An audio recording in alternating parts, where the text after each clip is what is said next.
Morning, everybody. Excited to be here with you this morning. Sure, it's immediately apparent why Josh asked me to deliver this sermon about wealth. Obviously, it's because you didn't have to start laughing yet. The joke hasn't come. Obviously, it's because I went to Bible college, and then I did 10 years of full-time children's ministry, and then I left my career for an entry-level position in graphic design. That's why Josh asked me, because I am fabulously wealthy due to those life decisions. In fact, I decided I'd wear my designer boots for this occasion. Yeah, aren't those nice? I call them designer boots because they're my boots, and I'm a designer. Jokes aside, the amount of wealth at our fingertips is absolutely wild. It's kind of silly. When I'm hot, I turn on my air conditioning and I don't think about it. I just do it. And I'd imagine that a lot of you probably do the same because 90% of people in the U.S. have air conditioning. And that's nationwide. I'd imagine in Franklin, it might even be higher than that. Who knows? As opposed to Europe, where only about 10% of people have air conditioning. Did you know that in some of the hottest countries on the world, in the entire world, only about 8% have air conditioning? It's pretty crazy. When I want a snack, I'm sure it shocks you to hear this, but I go to the pantry and I spend about 5 minutes deliberating over which option I would like to eat. Or I get in my car and go have third dinner at Taco Bell. But in numerous third world countries, there are adults that get to eat once a day if they're lucky. If your kid drops your toothbrush in the toilet, hypothetically, of course, totally hypothetical. But let's say hypothetically that your 3-year-old son runs into the bathroom, grabs your toothbrush, and throws it in the toilet. You can pull out your phone and order a new toothbrush. And if you have a couple of other household things you needed to restock anyway, you can hit that $25 minimum, and then that toothbrush, which was made in a country on the complete opposite side of the globe, will be waiting for you at your front door when you get home that day. Think about how science fiction that is. Same-day shipping on international products. It's wild. There's even a little smiley face on the side of the box. We are obscenely, incomprehensibly wealthy in the United States. I mean, we're even wealthy in comparison to ourselves. So I was born 1990, just barely skirted past the 80s. But if you are, say, 15 or 20 years older than me, or older than that, I want you to think about your childhood and then look again at the room around you. As a child growing up in the 70s, would you have ever thought that you could pull a magic glass rectangle out of your pocket, ask it a question, and it would respond to you almost instantly with an almost correct answer? You can even pick the accent you want it to respond in. It's wild. Would you have thought, as a kid growing up in the early 80s, that one day you would say, I should really eat less fast food? I mean, my parents didn't grow up impoverished, but both of my parents, who grew up in different sides of the U.S., told me that as a kid, they only got fast food once a year on their birthday. And I'm seeing some nods. I know some of you felt that as a kid. Now, I look like this because I eat fast food more than just on my birthday. Just on my birthday, I get 2. Even if you're living paycheck to paycheck, you have an unimaginable amount of wealth and comfort compared to 90% of the people on the globe, and even compared to the America of your childhood. So why is it that we're so stressed? Why are we so anxious, medicated, overwhelmed, hopeless? According to surveys by Gallup and the American Psychological Association, more than 3/4 of adults in 2024 reported feeling frequent stress symptoms like headache, tiredness, insomnia, depression. COVID has been done for a few years now. But we're close enough. We should still be on the upswing, right? But no, 43% of adults in 2024 reported feeling higher stress than they did at the same time the year before. I know it's an election year. Maybe that was it. Nope. 2023, nearly half of adults reported feeling frequently stressed, and around a quarter reported their stress as being between an 8 and a 10 in intensity on a 10-point scale. So what's causing all this stress? Well, every year the APA does a study called the Study on Stress. I'll take some time so you figure out what that study is about. It's really creatively named.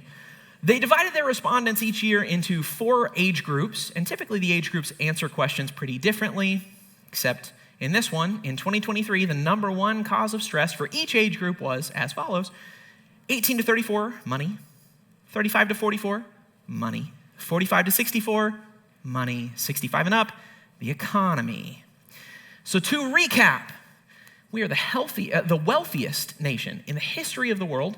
We are wealthier now than we've ever been, and yet stress is rampant, and the number one stressor is not having enough money? Now, I'm not a genius, but something doesn't add up there. If we were to draw a line graph of this data, you might think that as our money increases, if money is our number one stressor, as money goes up, stress would go down, right? That's how graphs work. I went to school. But if you were here 2 weeks ago, you'll recall that Mark told us it's actually not a line graph, it's a J-curve. Your stress does, in fact, lower as you earn more money, but only up to a certain point. And that point is actually numerically definable. It's $100,000 per year. And once you hit that magic number, start earning more, your stress skyrockets, changes direction. So why is that the case? Well, I can't say definitively, but intuitively, I think it's because if you earn $100,000 a year, you have enough to be able to comfortably meet all your needs, and then you have enough margin to meet some of your wants as well. But the thing is, most of us are not really happy addressing some of our wants. We always want more. We want to keep improving. If you grew up anything like me, you were conditioned from a very young age that self-improvement is a virtue, and that was reinforced into you at every single turn in your life. When I went to church as a kid, I learned that I'm supposed to be like God. I do my best to be like God, but God is perfect, and I'm not. So I guess that means that I need to spend my entire Christian life striving for self-improvement.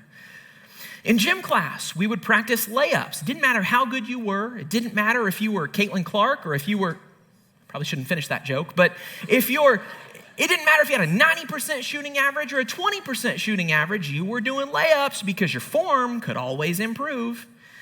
I always did well in reading. Reading was my number one subject, so my teachers kept pushing me harder and harder to read more and harder books. But you know the funny thing about hard books? They're written for adults, not for middle school kids. So as much as I liked reading, I spent middle school being bored out of my mind in the library, reading books that were above my interest level because my teachers kept insisting I needed to improve my reading level. When I got home, I played video games. You know what video games taught me?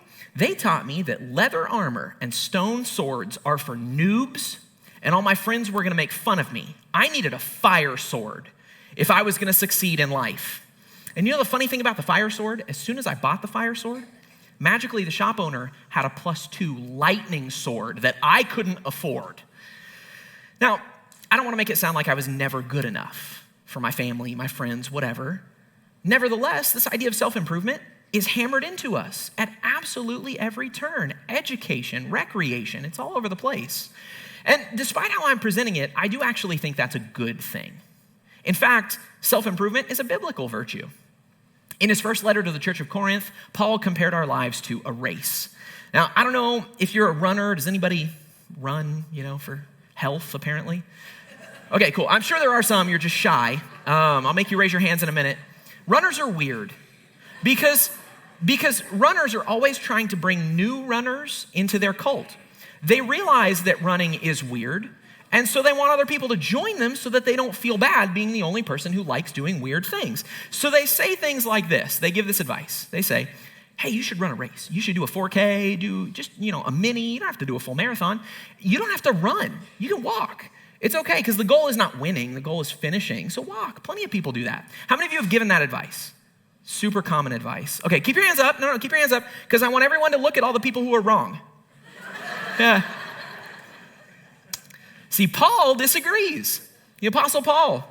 In the book of 1 Corinthians 9:24, Paul said, do you not know that in a race, all the runners run, but only one gets the prize? And then Paul says, don't worry, just walk. It's about finishing. No, Paul says, run in such a way as to win the prize. Get that prize. The author of Hebrews actually scolds its readers because they're not doing enough self-improvement. And he's pretty snarky about it. I actually love this passage. Here's what it says.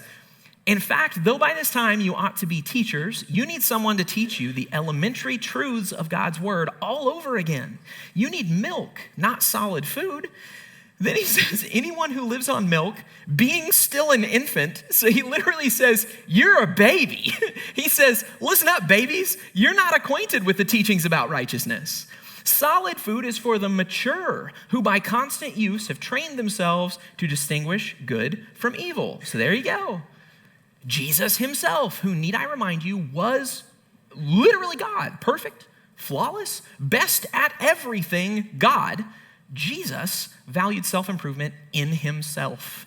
We're told in the book of Luke, chapter 252, that young Jesus didn't just grow physically. He grew in wisdom and in stature and in favor with God and man.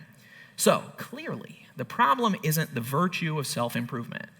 I think the reason we're in the state that we're in is that we place our hope in the virtue of self-improvement. We place our hope in the vision of something, some better future that we think we can create. That's the issue. We're going to spend some time in the book of Matthew chapter 6 today because Jesus backs up this point that I'm trying to make. He does it more eloquently than I do. This passage is out of the Sermon on the Mount, and he does talk about money later in the chapter. That's not the only thing he talks about, but all of it is relevant. So we're going to read most of that chapter together today. Here's how it begins, Matthew chapter 6. Be careful not to practice your righteousness in front of others to be seen by them. If you do, you will have no reward from your Father in heaven. So in this sermon, Jesus is full of criticism for his crowd because his crowd are doing a lot of things they shouldn't be doing. He's obviously not upset about the fact that they're practicing self-improvement, that they're practicing righteousness. The issue is that they're practicing righteousness to get others' approval. That's the problem. He says, so when you give to the needy, do not announce it with trumpets, as the hypocrites do. Yet another visual that I love. Could you imagine if every time you put a donation at Victory, we had a little trumpeter that popped out of the aisles? When you give to the needy, do not announce it with trumpets, as the hypocrites do, in the synagogues and on the streets, to be honored by others. Truly, I tell you, they have received their reward in full. But when you give to the needy, do not let your left hand know what your right hand is doing, so that your giving might be in secret. Then your Father, who sees what is done in secret, will reward you. Obviously, giving to the needy is a good thing. He's not saying stop being generous. It's the manner in which they're giving. That's the problem. They're giving to be seen. They're giving because in their head, they have some number, and they think, once I've given that amount or more, I will have power and influence and respect from my peers, and God will notice me. That's why Jesus says God already notices you. You're doing it wrong. Then he starts talking about prayer. He says, when you pray, do not be like the hypocrites, for they love to pray standing in the synagogues and on the street corners to be seen by others. Truly, I tell you, they have received their reward in full. But when you pray, go to your room, close the door, and pray to your Father who is unseen. Then your Father, who sees what is done in secret, will reward you. And then he continues talking about prayer. He says also, when you pray, don't keep babbling like the pagans do, for they think they will be heard by their many words. Do not be like them, for your Father knows what you need before you ask him. So again, prayer is a good thing. Prayer is not the problem. The issue isn't that their prayers are going on for too long, right? We like to tease people who pray too long at the dinner table with this verse, but that's not what it's about. The issue is that they're placing their hope in their ability to pray loudly for a long time with big words. They're hoping that people and God will view them as righteous because of the way they pray. They're putting their hope in the wrong thing. Then he talks about fasting, and the story is similar. I know it's getting repetitive, but there's a reason Jesus is repetitive with this. He says, when you fast, do not look somber as the hypocrites do, for they disfigure their faces to show others that they're fasting. Poor me. Truly, I tell you, they have received their reward in full. Once again, fasting, not the problem. The problem is that they've put their hope in the wrong thing. See, these people that Jesus is preaching to, they're taking good and righteous disciplines and they're messing them up. They're perverting these disciplines. Instead of placing their hope in God, they're placing their hope in temporary things, fragile things, things like admiration, respect, influence, power. And each time Jesus has said, they have received their reward in full. In other words, these people are going to get what they want, but it's all they're going to get. They're getting temporary rewards for placing their hope in temporary things. Now, money is the next topic, and I like to pause and just kind of create some uncomfortableness in the room. See that big word? See how righteous I am for knowing uncomfortableness? Worked in a church, spoken in church for years, and I've noticed that there are two topics that are off limits, at least in terms of what people are comfortable with. And those topics, you can probably guess, are sex and money. Broadly speaking, most people really don't care to hear God's opinion about their sex life or about the way they spend their money. They're two pretty highly stigmatized conversations. There's this stigma, this stereotype, this fake idea that Christians can't like money. According to the stereotype, Christians should say, money bad, money evil, don't have money. The only good thing to do with money is give it away and then apologize for having ever had any money to give away. But look at the pattern of this passage. That's not biblical. Look at the pattern. Jesus says good things and then talks about how people messed them up. Generosity is great, but you've been messing it up. Prayer is great. You've been messing it up. Fasting is great. Why are you doing it wrong? So why? Why on earth would we think that the pattern changes just because Jesus starts talking about money? Let's read what he says. Do not store up for yourselves treasures on earth where moth and vermin destroy and where thieves break in and steal, but store up for yourselves treasures in heaven where moth and vermin do not destroy and where thieves do not break in and steal. For where your treasure is, there your heart will be also. Like with all the preceding verses, there is nothing inherently evil about money. The problem with money is when people place their hope in that wealth. The problem isn't the wealth, it's where you put your hope. Now, I've used the phrase hope a lot. Let's define it. I probably should have done that earlier to make sure we're all on the same page. When I use the word hope, here's what it means. To look forward in confidence to what is good and beneficial. So hope essentially says, I am placing my confidence in the idea of something good, whatever that thing is, that is going to happen. I'm confident this good thing is going to happen. Self-improvement. Self-improvement is not wrong. It's not wrong to want to better your health or to learn more skills or to read more books. It's not wrong to want to improve your standard of living, to make more extravagant memories with your family. It's not wrong to want nice stuff or to earn more money or to be more comfortable. But these dreams, these aspirations, they're temporary. They can be broken, they can be stolen, they can be lost in the blink of an eye. They can be lost as easily as responding to a ridiculous text message. And when we put our hope in things that are fragile, we worry about those things.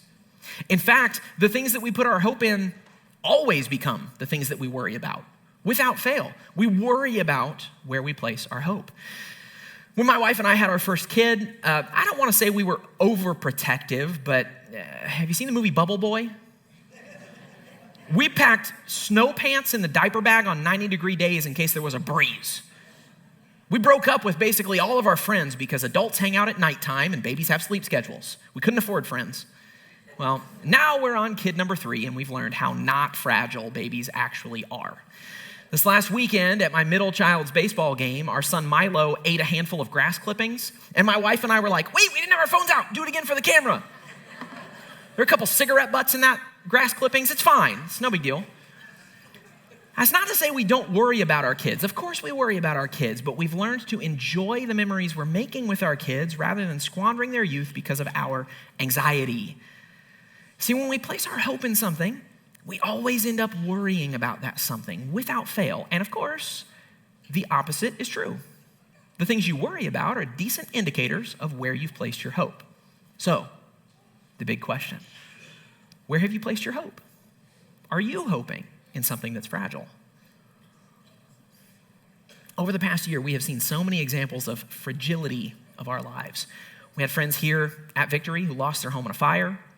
Probably some of you have friends, family, relatives who lost their homes because of the tornadoes that just don't seem to stop right now. Maybe you saw in your feed a little while ago, just about a week and a half ago maybe, there was a village in Sweden, pretty little place in the mountains, houses, businesses, and a few seconds later, a glacier collapsed, and now there's nothing. It's just ice. The whole community gone. It takes exactly one car accident to completely empty your bank accounts.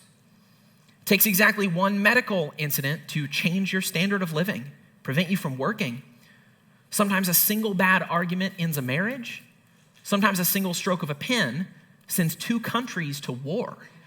Now, I don't want to scare you, but I do want you to consider where you've placed your hope, because it's important that you don't place your hope in things that are fragile. Rich people know not to place their hope in things that are fragile. Because if our hope is in fragile things, that worry is going to dominate us, and it's going to throw us right through the bend in that J-curve. But if we instead put our hopes in something that isn't fragile, that is where we find true wealth. Now, I joked I'm not wealthy financially speaking, but I am very rich in other ways. I have a fantastic marriage. I'm thrilled to be able to say that. But my hope is not in my marriage. Having a healthy relationship is a noble thing to aspire to. I hope that you have that, or if you have yet to find it, that you will. It's great. But the reality is, I don't mean to sound crass here, my wife is in the crowd. My wife is my traveling companion. We are working together toward the goals that God has for us. Neither one of us put our hope in our marriage. I own my own business. My full-time job, I'm an entrepreneur. And I make decisions on a daily basis that move me toward my financial goals. And because, despite appearances, I'm not an idiot, those financial goals involve earning more money, improving my standard of living, growing the business. But my hope is not in my money. My hope is not in my business. I'm acutely aware of the fact that at any given moment, any of my clients could find somebody cheaper than me. I'm very aware of the fact that at any moment, the new jobs could just stop coming. People could start saying no to my solicitations. Nothing's guaranteed. It may be unlikely, but it's entirely plausible that an accident or a health issue could prevent me from working. So yeah, I strive for growth. I strive for more money. I strive for success, but I don't place my hope in any of those things because I'm aware of how fragile they are. I have children. My children are incredible. I fully believe they're going to do incredible things as they grow, but I don't place my hope in my children. I want to give them a wonderful standard of living. I want to give them great memories to look back on, but I don't place my hope in my kids. You know why? I worked for almost a decade doing children's ministry. I've worked with numerous families, couples who are doing things right, godly parents, raising their kids well, and their kids chose a different path, a painful path. I love my kids, but I don't put my hope in my kids because I can't control that. My hope is in the nail-scarred, resurrected feet of Jesus. And that's a completely different ballgame, guys. That changes everything. See, when you place your hope in your marriage, here's what happens. You begin to worry about it. And that worry will more likely cause you to say and do things that will start more fights. But when your hope is in Christ, you worry about the things that Christ worries about. And you know what that looks like. That looks like holding your spouse accountable to be in their Bible, to go to small group. That looks like you holding yourself accountable to be a good spouse. And you know what statistically happens? It's so weird. You know what statistically happens when you do those things? You don't get divorced. When you place your hope in your children, you worry about your children.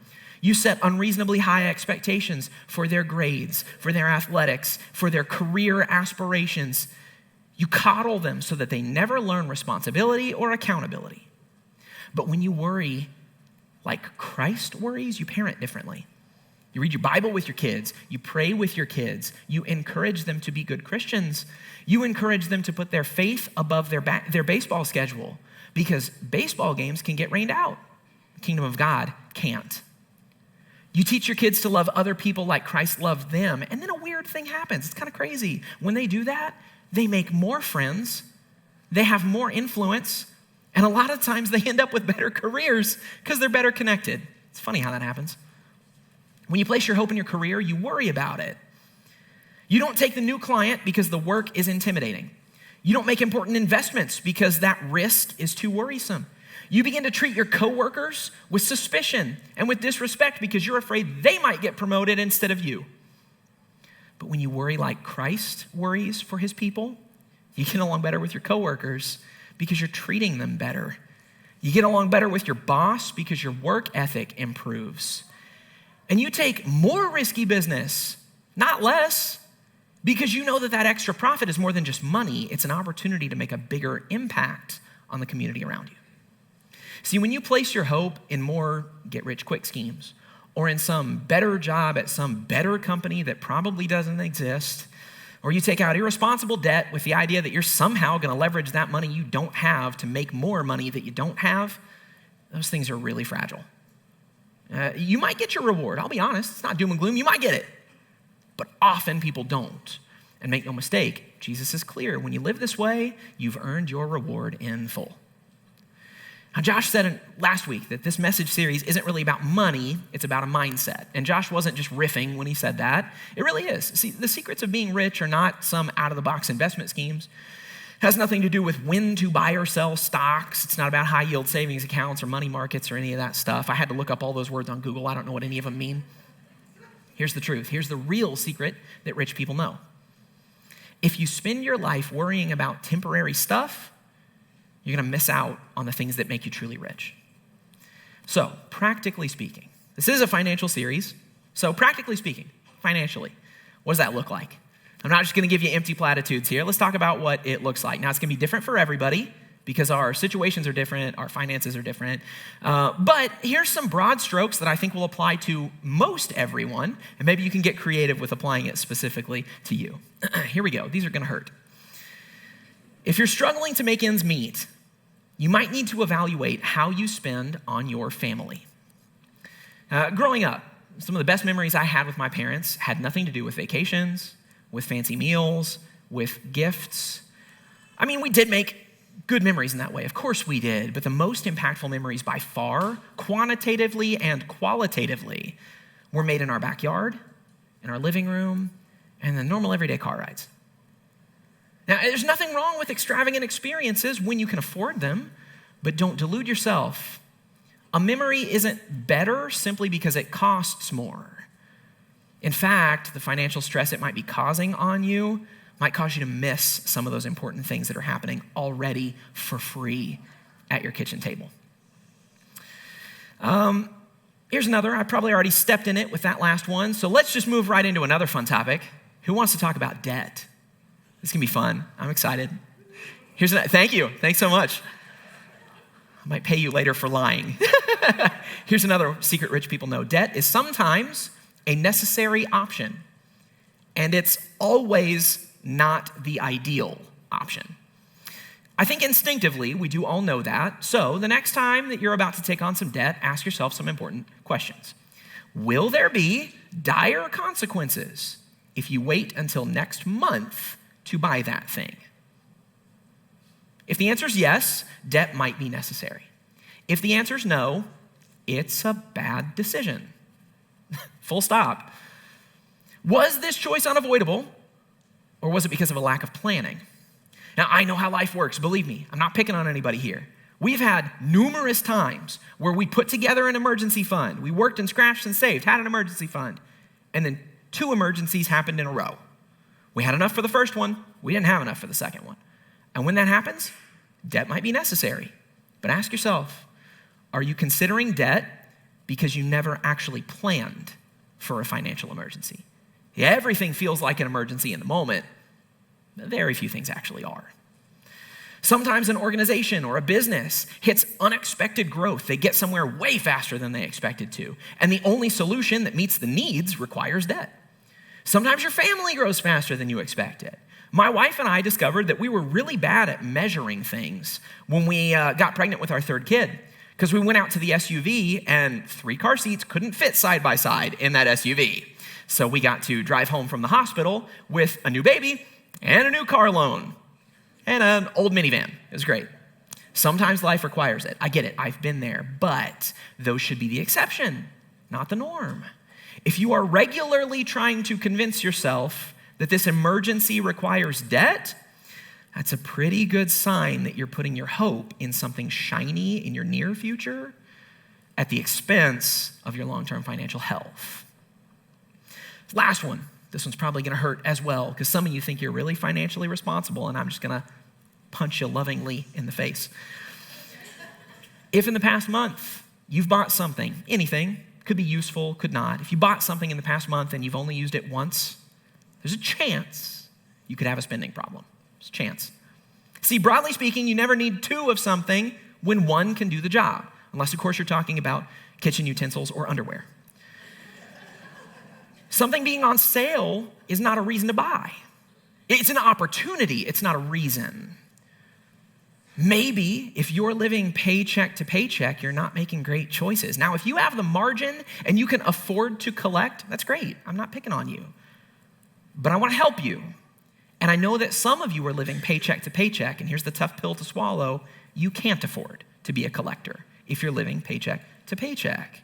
It might be a sign that you've put your hope in the dopamine rush that spending gives you, rather than addressing the financial strain you're causing for yourself. Your hope is misplaced. Now, I don't have time to prattle on with more examples. That's fine. I don't think I need to. I think that if this sermon applies to you like it applies to me, then you probably already feel it without me giving your specific example. But please know this. I'm not beating on you. I'm not picking on you. I make these mistakes way more often than I'd like to admit. But I know where my hope is. And my hope is not in something fragile. My hope is in Christ. My hope is in the least fragile thing in existence. It's not temporary. It can't be broken. I can't lose it. It can't be taken from me because I answered a scam email. Somebody can't break in my home and steal Christ from me. And the next time something breaks those fragile comforts, I won't break along with it. And that's a peace that you can have. That's a peace that I want you to have. And the only thing you need to do to have that peace is to stop putting your hope in the things that are fragile and put your hope in the one thing that's not. That's Christ. Would you join me in prayer?